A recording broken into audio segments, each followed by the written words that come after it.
नमस्कार DD news Rajasthan रे राजस्थानी खबरा रे इन बुलेटिन में आपरो घणे मानसू स्वागत है। मैं हूं आपरे साथे विकास। बुलेटिन की शुरुआत करा उनु पहले एक नजर डाला अबारताईनी मुख्य खबरा माथे। प्रधानमंत्री नरेंद्र मोदी सिलवासा में कई विकास परियोजना वारो करियो उद्घाटन और शिलान्यास। कया सरकार री कई योजना वासु लोकारा जीवन में आयो है बदलाव।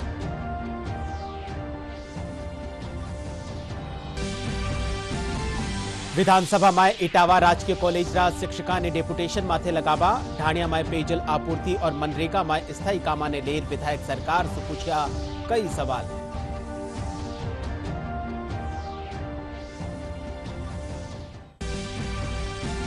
राज्यपाल हरिभाऊ किशनराव बागड़े जैसलमेर रा दौरा माथे। कनोट माता मंदिर में करी पूजा अर्चना। विजय स्तंभ माथे शहीदा ने दीनी श्रद्धांजलि।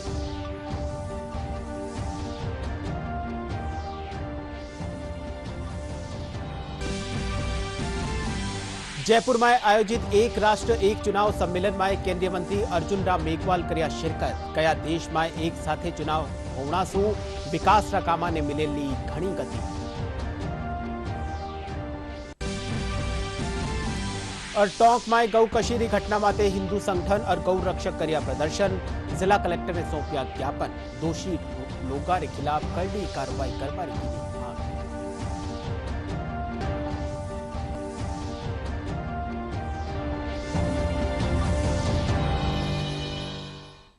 और अब एक खबर विगतवार। प्रधानमंत्री नरेंद्र मोदी सिलवासा में 2580 करोड़ रुपया सु बत्तारी कई विकास परियोजनाओं रो उद्घाटन और शिलान्यास करिया। इन दौरान जनसभा ने संबोधित करता था प्रधानमंत्री कहा कि जल जीवन मिशन सु लोगों ने पीवना रो साफ पानी मिलियो है। वे कहा कि सरकार री कई जन कल्याणकारी योजनाओं सु लोगों रा जीवन में बदलाव आयो है। प्रधानमंत्री कहा कि समग्र विकास खातर सरकार प्रतिबद्ध है।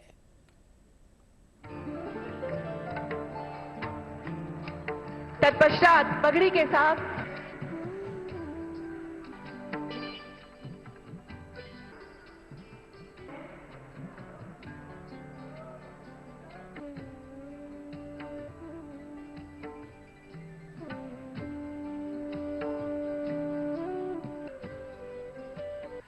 हमारा सिलवासा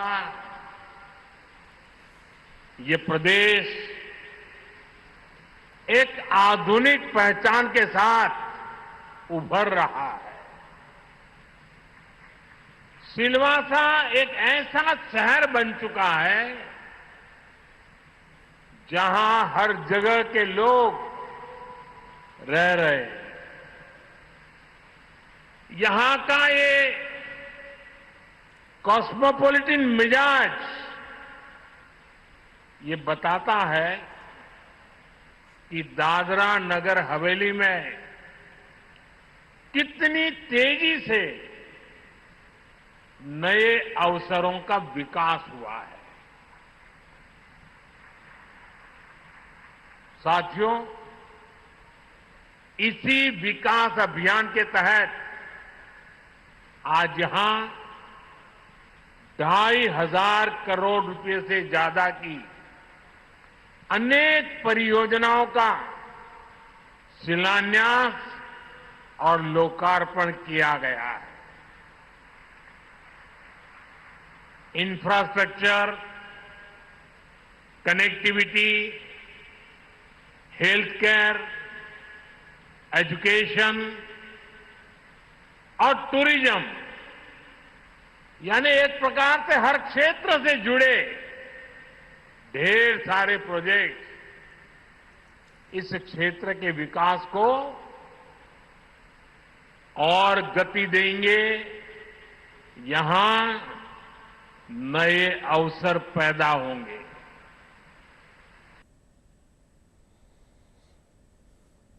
विधानसभा में आज विधायक कॉलेज में खाली पदा, मनरेगा में स्थायी और पक्का काम और ढाणिया में पेयजल री आपूर्ति रा मुद्दा उठाया। सदन में प्रश्नकाल के दौरान विधायक चेतन पटेल वारा खेतर सरकारी कॉलेज में तैनात प्रोफेसर और असिस्टेंट प्रोफेसर ने दूजा कॉलेजा में डेपुटेशन माथे लगावा रो मामलो उठायो। इन माथे उच्च शिक्षा मंत्री डॉक्टर प्रेमचंद बेरवा कहा कि व्यवस्था ने बनाया राखवा खातर ए प्रोफेसर लगाया गया है। जल्दी ही नवी भर्ती होबारे पछे वापस मूल कॉलेजा में लगा दियो जावेलो। विधायक लक्ष्मण रामरा मनरेगा में स्थायी और पक्का काम करवा सवाल रे जवाब में पंचायती राज राज्य मंत्री ओटाराम देवासी कहा कि नियमानुसार मनरेगा रे तहत काम करवायो जा रही है। वटे विधायक डूंगरराम गेदररा ढाणिया में पेयजल आपूर्ति रा पूरक प्रश्न रा जवाब में जलदाय मंत्री कन्हैयालाल चौधरी कहा कि बिखरी ढाणिया में जल जीवन मिशन रे तहत कनेक्शन पुगाबा रो प्रावधान नहीं है। फेरू भी स्थानीय संसाधना रे जरिया सु पानी मुहैया करवायो जा रही है। तो पद तो है ही नहीं, रिक्त पद तो तब होगा जब मैं डेपुटेशन की बात करिए, हमारे जो पद है उनको डेप्यूट पे लगा दिया और जगह दो मिनट दूसरी जगह डेप्यूट कर दिया, उनको आप जब ट्रांसफर करोगे तब वो पद रिक्त होगा। हमारे परेशानी ये हो रही है कि हमारे रिक्त पद है ही नहीं। आप विद्या संबल सर, हमारे पद होते हुए भी हमारे विद्या संबल योजना से गेस्ट फैकल्टी लगाई जा रही है। ये कितना बड़ा अन्याय है। फैकल्टी है उसको डेपुटेशन पे लगा दिया। मैं आपसे इतना सा निवेदन कर रहा हूं, जो डेपुटेशन पे आपने हमारे प्रोफेसर, असिस्टेंट प्रोफेसर दूसरी जगह लगाए जरूरत को देखते हुए, जरूरत तो हमारे है, तो आप उन डेपुटेड फैकल्टी को वापस इटावा गवर्नमेंट कॉलेज में लगाएंगे या नहीं लगाएंगे? माने कार्य व्यवस्था के अनुसार, क्योंकि हमारे पास रिक्त पद हर कॉलेज में सब जगह है, लेकिन कार्य व्यवस्था के लिए किया गया। जल्दी आप ये भी करते, एक शैक्षणिक कार्मिक आपके डेपुटेशन पे था, उसको हमने कल ही वापस इटावा में उसको लगा दिया गया। आप कह रहे हैं उन्हें प्रोफेसर, असिस्टेंट प्रोफेसर की बात, तो हम जल्दी आपके इन प्रोफेसर और असिस्टेंट प्रोफेसर की व्यवस्था कर देंगे। माननीय अध्यक्ष महोदय, मैं मंत्री जी से निवेदन करता हूं कि नरेगा योजना में स्थायी व पक्के काम करवाए जाएं ताकि आम जनता को लाभ मिले। क्या सरकार विचार रखती है इसमें? मैं सम्माननीय अध्यक्ष महोदय, आपके माध्यम से महात्मा गांधी नरेगा योजना में कैटेगरी ए, कैटेगरी बी और कैटेगरी सी और डी, जिस कैटेगरी में जो काम आएगा उसको हम उस प्रायोरिटी पर लेकर काम पूरा करने की कोशिश करेंगे। आपने लिख करके दिया कि ढाणी की आबादी बिखरी एकल घर खेतों में बसे होने के कारण विभागीय पेयजल योजना से लाभान्वित किया जाना तकनीकी रूप से फिजिबल नहीं है।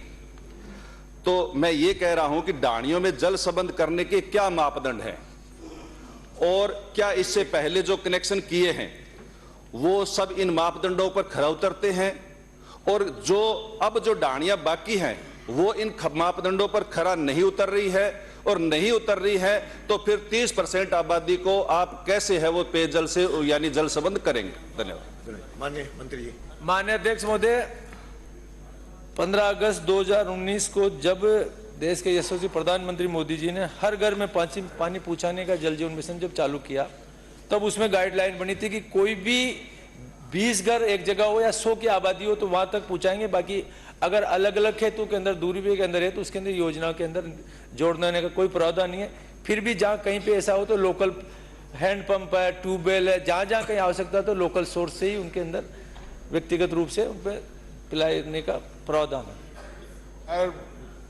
50 घर, 5 घर, ये क्या बात है? हर घर का मतलब तो हर घर ही है। माननीय अध्यक्ष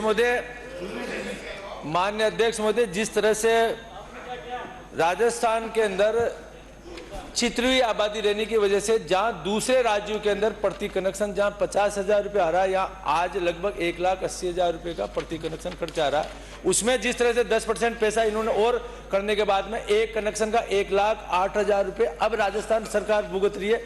जबकि अगर एक घर में दूर जाएंगे तो हो सकता है 5 लाख रुपए एक कनेक्शन का खर्चा है। तो अगर जब संसाधन होंगे, आर्थिक रूप से राज्य मजबूत होगा तो वहां भी जोड़ेंगे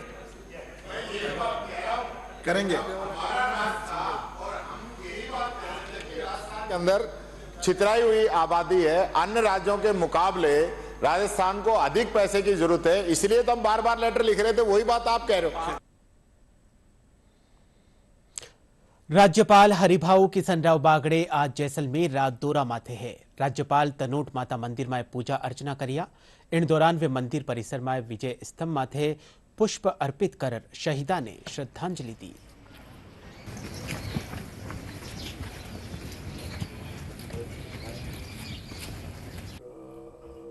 अमुक गोत्र उत्पन्नोहनम श्री महामहिम राज्यपाल राजस्थान प्रदेश श्रुति स्मृति पुराणोक वेदोक्त फल प्राप्त्यार्थ धर्म अर्थ काम मोक्ष चतुर पुरुषार्थ सिद्धि द्वारा सकल मन स्थित कामना संसिद्ध्यर्थे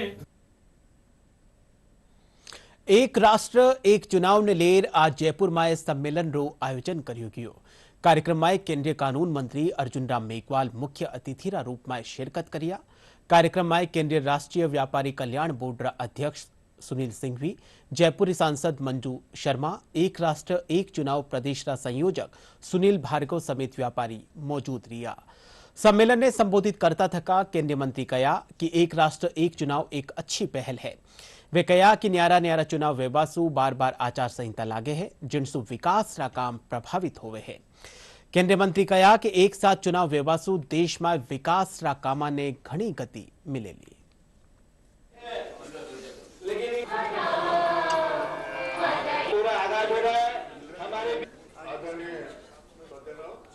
हम अगर 1952 का जो पहला चुनाव है तब से देखें तो 1967 तक तो ये वन नेशन वन इलेक्शन जैसी भावना के अनुरूप ही लोकसभा और विधानसभाओं के चुनाव एक साथ हुए थे।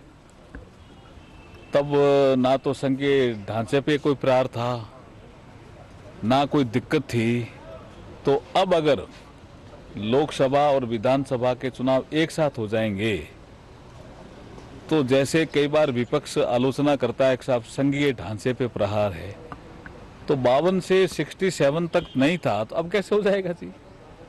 ये तो एक रिफॉर्म है, इलेक्शन रिफॉर्म।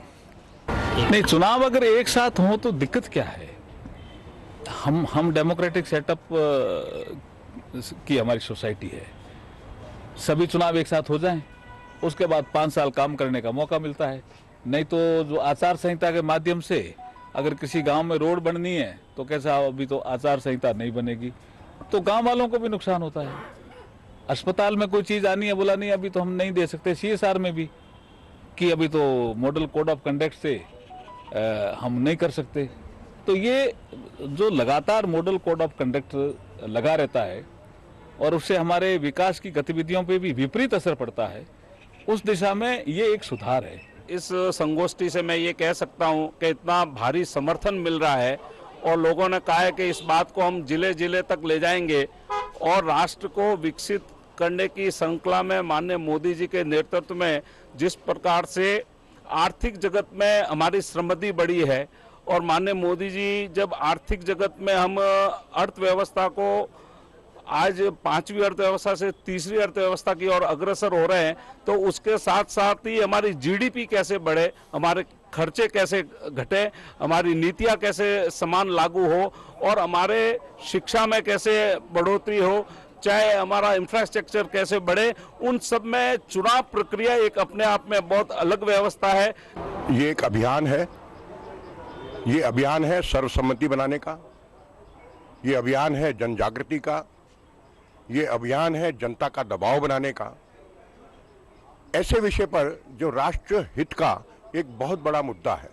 अगर 2047 तक विकसित भारत होना है तो हमारी GDP को आज जो 6.5% से बढ़ रही है उसको 8% से लगभग बढ़ना पड़ेगा। और उसके लिए आवश्यक है कि जितना भी वेस्टफुल एक्सपेंडिचर है 45 लाख करोड़ रुपए हमारी GDP में ऐड होगा अगर वन नेशन वन इलेक्शन होता है। केंद्रीय कृषि मंत्री शिवराज सिंह चौहान कहा कि बेटियां हैं तो कल है। जोधपुर दौरा के दौरान मीडिया से बातचीत करता थका वे कहा कि केंद्र सरकार कानीसु बेटियां ने स्वावलंबी बनावा खातर कई योजनावां संचालित करी जा रही है। वे कहा कि बेटियां ने सशक्त करने ही समाज रो विकास करियो जा सके है।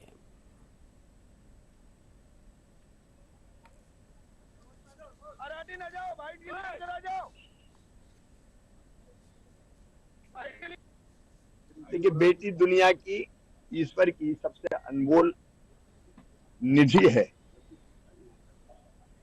बेटियां दया, प्रेम, स्नेह, करुणा, आत्मीयता, मैं तो कहता हूं दुर्गा, लक्ष्मी, सरस्वती सब बेटियां हैं। बेटियों के बिना सृष्टि नहीं चल सकती। बेटी है तो ही कल है।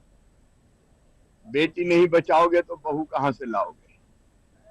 और इसलिए मैं तो बचपन से ही बेटियों के लिए काम करता रहा हूं।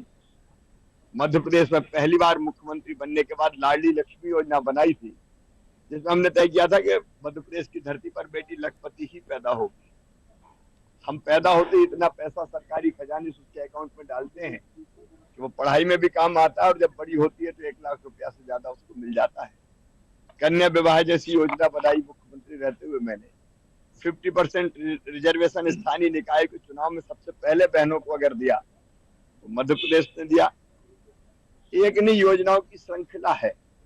हमने ये भी तय किया कि संपत्ति अगर बेटी, बहन या पत्नी के नाम पे कोई खरीदेगा तो स्टाम्प शुल्क नाम मात्र का लगेगा, ताकि बेटियों के नाम भी मकान, दुकान, खेत हो सके। तो बेटी बचाना मेरे जीवन का मिशन है। लाडली बहना जैसी योजना भी मध्य प्रदेश की धरती से उपजी, जिसने बहनों का आर्थिक सशक्तिकरण किया है। आज देश भर में जन औषधि दिवस मनायो जा रही है।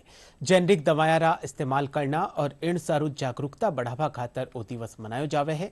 इन माते देखो आ खास रिपोर्ट।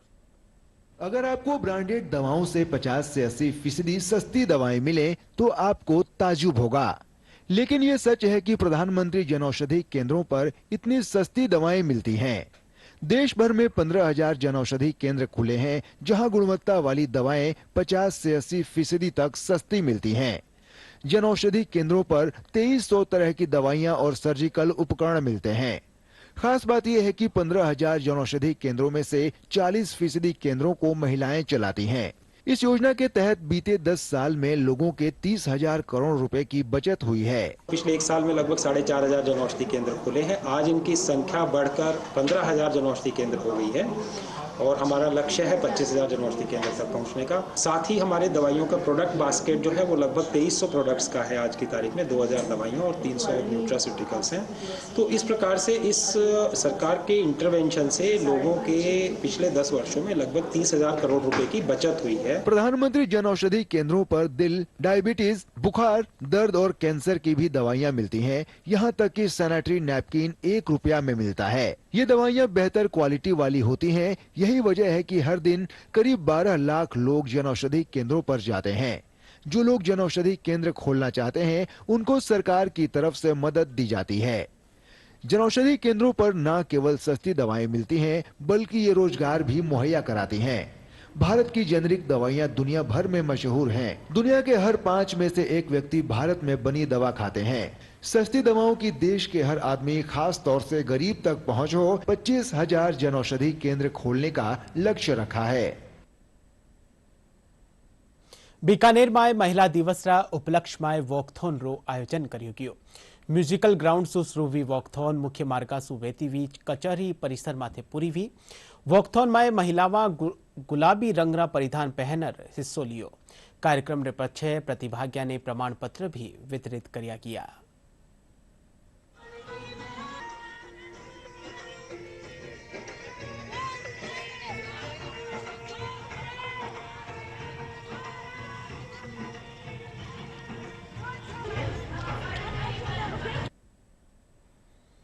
बांसवाड़ा में वन रक्षक भर्ती पेपर लीक मामला रा मुख्य आरोपी हरीश सारण ने कोर्ट में पेश कर्यो गयो। एसओजी री टीम हरीश सारण ने इंदौर सु गिरफ्तार कर्यो हो। वे लाडला 8 महीना सु फरार चाल रह्यो हो। इन मामला में अबार ताई 11 आरोपिया ने गिरफ्तार कर्यो जा चुक्यो है, जिन में 6 वन रक्षक और 5 एजेंट शामिल हा।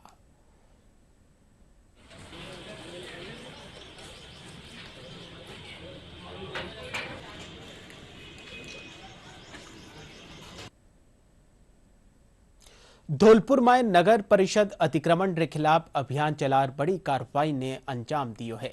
अभियान के दौरान मकान, दुकान और अस्थायी अतिक्रमण ने ध्वस्त कर्यो गयो है। धौलपुर नगर परिषद आयुक्त अशोक शर्मा बतायो कि आ कार्रवाई मचकुंड रोड स्थित नेशनल हाईवे री सर्विस लेन समेत दूजी जगह माथे करी की है।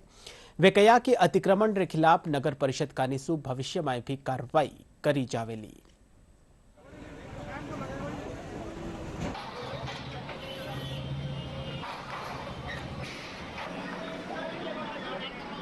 25 पुख्ता दुकानें मकाने उनको ध्वस्त किया और 42 के आसपास 42 से 45 जो अवैध अतिक्रमण जो गाड़ी ठेले या जो अस्थायी प्रकृति के अतिक्रमण थे उनको हटाया। अभियान जो मचकुंड रोड पे स्टार्ट हुआ है एक जनप्रतिनिधि द्वारा लंबा पूरा ITI रोड था। ITI रोड पे कि मकान में भी कब्जा कर रखा था, 3 दुकानें अवैध रूप से बना रखी थी, तो हमने 3 दुकानों को भी हटाई है। साथ में जो उसके मकान के लगभग 500 से 700 गज एरिया पे कब्जा कर रखा था और पुख्ता निर्माण कर रखा था, उसको डिसमेंटल कर दिया। ટોંકમાં ગૌ કશીરી ઘટનારે પછે હિન્દુ સંગઠન और ગૌરક્ષક ઘંટાઘર માથે પ્રદર્શન કર્યા। इन दौरान जिला कलेक्टर ने ज्ञापन सौंपर दोषी लोगों के खिलाफ सख्त कार्रवाई करवारी मांग करेगी। पुलिस अधीक्षक विकास सांगवान कहा कि घटना की सूचना मिलता ही पुलिस और मेडिकल टीम मौका माते पूगी और आरोपिया ने गिरफ्तार करियो गयो। वटे भाजपा जिला अध्यक्ष चंद्रवीर सिंह चौहान दोषी लोगों के खिलाफ कड़ी कार्रवाई करवारी मांग करी है।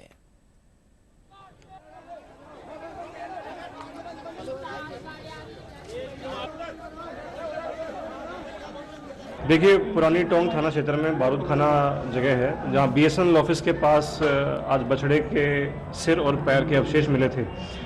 इसके संबंध में हमें जानकारी मिली, तुरंत ही हमने पुलिस की जो टीम्स थी अपनी वो रवाना कर दी थी। मेडिकल टीम भी वहां पहुंच गई थी।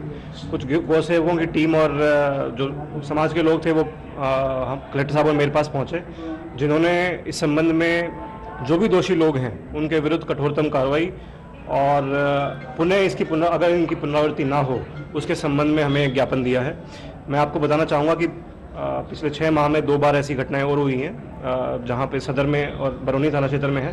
दोनों ही प्रकरणों में हमने जो आरोपी हैं उनको गिरफ्तार किया है और कठोरतम उनको सजा दिलाई गई है। इस प्रकरण में भी हम शीघ्र जो आरोपी हैं उनको चिन्हित कर उचित कार्रवाई उनके विरुद्ध करेंगे। इस प्रकार से टोंक में घटना हुई है, सारे सनातनियों में इसका क्रोध है, गुस्सा है, व्यापारियों में गुस्सा है। आज जिस प्रकार आपने देखा गौ सेवकों में गुस्सा है। आज हमने प्रशासन से बात करी है, प्रशासन ने भी हमने भी इनसे मांग करी है कि ऐसा नहीं हो। कई बार जल्दीबाजी में असली मुलजिम छूट जाते हैं और गलत लोग गिरफ्तार हो जाए। प्रशासन को हमने समय दिया है, असली मुलजिम जो इस घटना में सम्मिलित है उनको गिरफ्तारी होनी चाहिए। उदयपुर में टॉयकॉन 2025 रो आयोजन करियो गयो, जिनमें टेक्नोलॉजी, हेल्थ केयर और ई कॉमर्स जेड़ा सेक्टर में नवा स्टार्टअप की संभावना ने लेर चर्चा करेगी। इन दौरान उदयपुर ने बिजनेस और इनोवेशन हब बनावा खातर नेटवर्किंग और इन्वेस्टमेंट की जरूरत माथे जोर दियो। कार्यक्रम में देश का कई हिस्सा से आया उद्योगपति, निवेशक और उद्यमी आपरा अनुभव साझा करिया। कि पहली बार हमने देखा कि सरकार और जो लीडर हैं हमारे देश के वो खुद स्टार्टअप्स के लिए इतना पैशनेट हैं और बढ़ावा दे रहे हैं। तो ये बहुत ही अच्छा मैं कहूँगा कि पिछले 8-9 साल में अगर आप देखिए कि the number of consumer startups, B2B startups, tech startups that our country has produced, और अब तो डीप टेक में अगर आप देखिए, स्पेस में देखिए, a lot of the credit for that also goes to some of the government policies also becoming more in favor of helping startups in the early phase. तो ये बहुत ज़रूरी था और अच्छा है। इसमें मैं कहूँगा कि एक आज के युवा के लिए जो अपॉर्चुनिटीज़ हैं भारत में एक स्टार्टअप बनाने की, वो पहले से बहुत ज़्यादा बेहतरीन है। इकोसिस्टम बन गया है, बहुत सारे इन्वेस्टर्स हैं, एंजल इन्वेस्टर्स हैं, बहुत सारी मैं कहूँगा कि रोल मॉडल्स हैं जिनको देख के आप इंस्पायर हो सकते हैं। ये जो स्टार्टअप्स की जो फंडिंग हम कर रहे हैं, इसके लिए ट्राई उदयपुर एंजल नेटवर्क्स ने 2 करोड़ रुपए इकट्ठे किए हैं और ये स्टार्टअप्स में इन्वेस्ट करेंगे। तो जो गवर्नमेंट, राजस्थान गवर्नमेंट और हिंदुस्तानी गवर्नमेंट, मोदी सरकार जो है, जो इनका ये ध्येय है कि सब लोग कई एंटरप्रेन्योर बने, उसी लाइन पे हम भी चल रहे हैं और ये स्टार्टअप्स में इन्वेस्ट भी कर रहे हैं। उन्हें जो नर्चर प्रोग्राम हम चला रहे हैं उसमें स्टार्टअप्स की मेंटरिंग की जाती है। उन्हें ये इस मुकाम पे पहुंचाया जाता है कि वो आगे प्रेजेंट कर सके पिचिंग के लिए और जो इन्वेस्टर्स है उनके सामने। भरतपुर में पंजाब नेशनल बैंक कानीसू ऋण मुक्ति शिविर रो आयोजन करियो गयो। बैंक रा सहायक महाप्रबंधक अभिनंदन सिंह बताया कि शिविर के दौरान एनपीए ऋण खाता धारका ने एक मुश्त समझौता रे तहत ऋण खाता रो निपटारो करबारो मौको प्रदान करियो गयो है।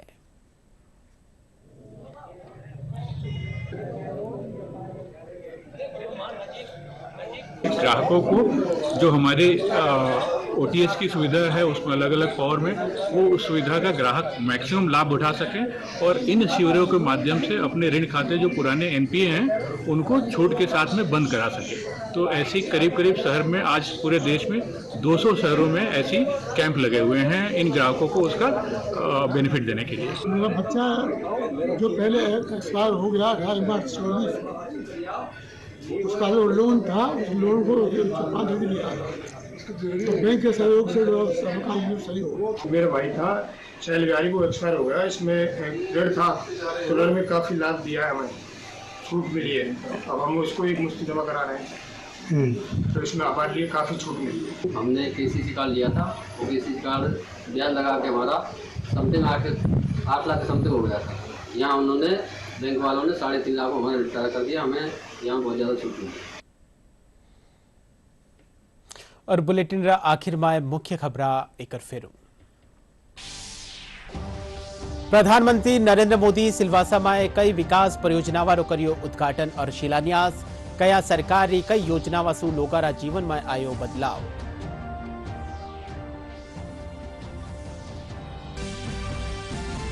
विधानसभा में इटावा राजकीय कॉलेज रा शिक्षका ने डेपुटेशन माथे लगावा। ढाणिया में पेयजल आपूर्ति और मनरेगा में स्थायी कामा ने लेर विधायक सरकार से पूछा कई सवाल।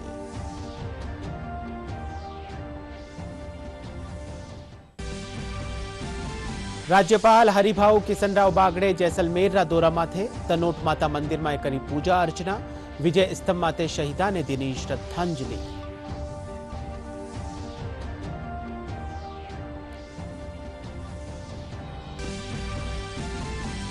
जयपुर में आयोजित एक राष्ट्र एक चुनाव सम्मेलन में केंद्रीय मंत्री अर्जुन राम मेघवाल करया शिरकत। कया देश में एक साथ चुनाव होना सु विकास रा कामा ने मिलेली घणी गति।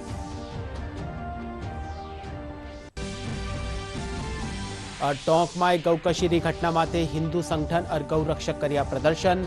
जिला कलेक्टर ने सौंपया ज्ञापन। दोषी लोगों के खिलाफ कड़ी कार्रवाई करवारी करी मांग।